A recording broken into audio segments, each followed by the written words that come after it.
গতকাল রাতে ছিল এক বাড়িতে অন্নপ্রাশনের নেমন্তন্ন। আমরা যখন অনুষ্ঠান বাড়িতে পৌঁছই রাত তখন 10টা 20। আমরা এসে খুঁজতে থাকি যার জন্য এই আয়োজন সে কোথায়। অবশেষে তার দেখা মিলল। সে আর খাবে না বলে কান্না করছে। এইবার তার খাওয়া কমপ্লিট। সে দেখছে আর ভাবছে আবার কারা এলো আমার সাথে দেখা করতে।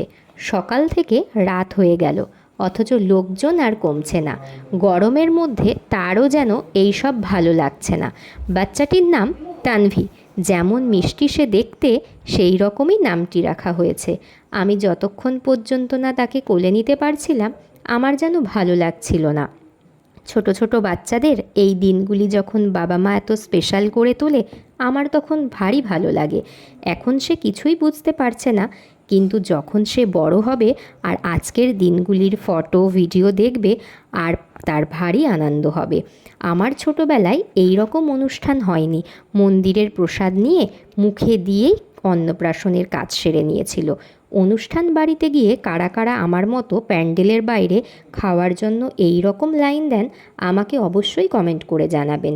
এরপর আমরা খাওয়া শেষ করে দুইজনে বেরিয়ে পড়ি বাড়ি ফেরার উদ্দেশ্যে।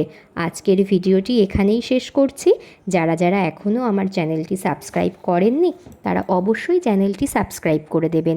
আর আমার ভিডিওটি যদি ভালো লেগে থাকে, অবশ্যই লাইক, শেয়ার আর কমেন্ট করে দেবেন। ভালো থাকবেন, সুস্থ থাকবেন। শুভরাত্রি।